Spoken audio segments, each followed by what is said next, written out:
다시 돌아오고 있습니다. 추운 겨울에 뜨끈하게 먹는 군고구마 철입니다. 여러분은 어떤 과일을 좋아하시나요? 골라보세요. 사과 다들 선택하셨나요? 하지만 주의하실 점이 있습니다. 바로 이 네 가지 중 고구마와 절대 함께 먹으면 안 되는 과일이 있다는 건데요. 오늘은 고구마와 함께 먹으면 안 되는 것과 환상의 조합에 대하여 알아보겠습니다. 지금부터 엑기스 영상으로 가족들과 건강하게 고구마 드세요. 여러분의 건강을 위한 시니어 지킴이입니다. 고구마는 장수촌으로 유명한 일본 가고시마 지역에서 장수의 비결 중 하나로 꼽힙니다. 미국 항공우주국 나사에서 우주시대의 식량자원으로 선정했고 세계보건기구가 선정한 3대 면역식품이기도 합니다. 슈퍼푸드 고구마를 현명하게 먹는 조합 지금 바로 소개해드리겠습니다. 시작 전 좋아요 부탁드려요. 여러분의 응원이 검증된 영상을 만드는데 큰 힘이 됩니다. 첫 번째 감. 바로 감이 앞서 네 가지 과일 선택지 중 절대 고구마와 함께 먹으면 안 되는 과일이라는 점 아셨나요? 가정에서 고구마를 삶아서 출출할 때 꺼내 먹으실 겁니다. 고구마를 간식으로 먹다 보면 과일도 한 접시 드시게 되는데요. 이때 감만은 피해주세요. 말랑말랑하게 익은 홍시로 먹기도 하는 맛있는 감이지만 고구마와 함께 먹으면 해롭습니다. 고구마 속의 당분은 위장에서 발효되어 위산 분비를 증가시킵니다. 이때 감 속에 떫은 맛을 내는 폴리페놀 생체 분자의 한 종류인 탄닌과 떫은 맛 성분이 만나게 되면 문제가 발생하게 되는데요. 위에서 응집되어 덩어리가 생기게 된다는 것입니다.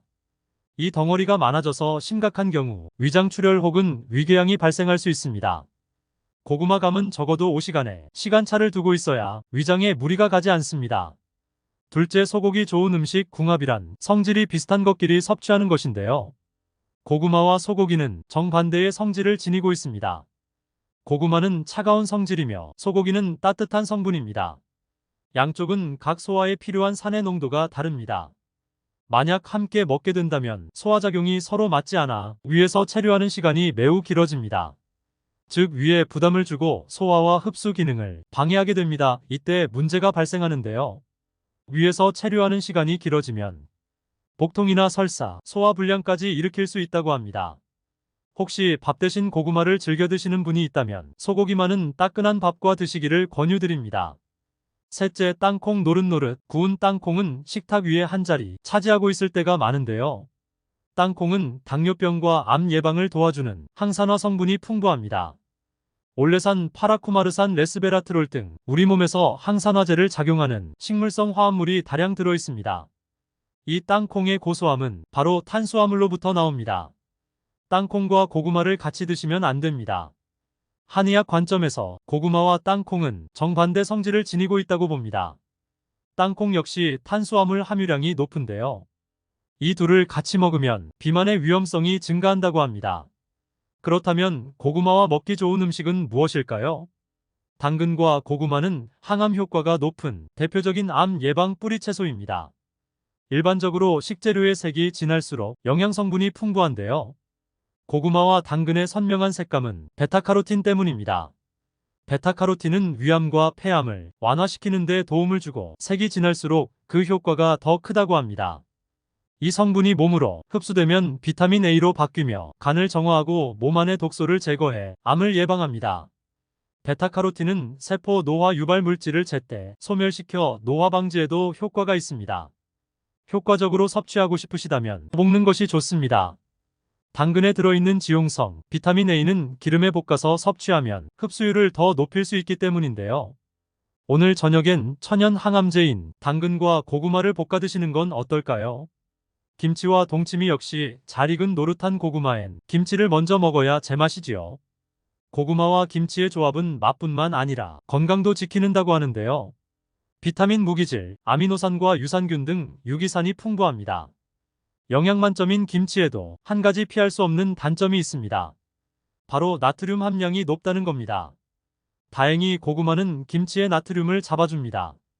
고구마 안에 보이는 실타래들은 섬유질 덩어리입니다.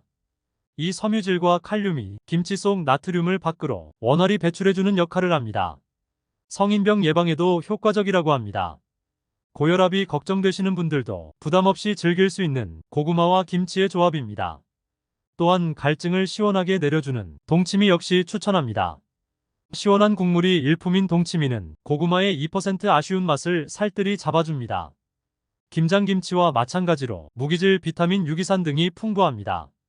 동치미는 고혈압, 당뇨, 신경통, 관절염, 심장병에도 특히 좋으니 꾸준히 챙겨 드시길 바랍니다. 주방에 한솥 쪄놓은 고구마를 주섬주섬 먹다 보면 밥 한 그릇보다 더 먹은 듯한 느낌이 드실 때가 있으실 텐데요. 아무리 맛있어도 과하게 드시면 안 됩니다.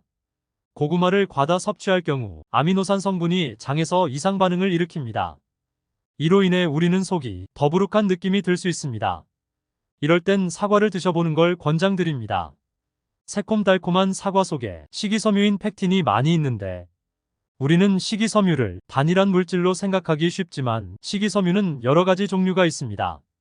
그중 주로 과일류에 함유된 식이섬유가 바로 펙틴입니다.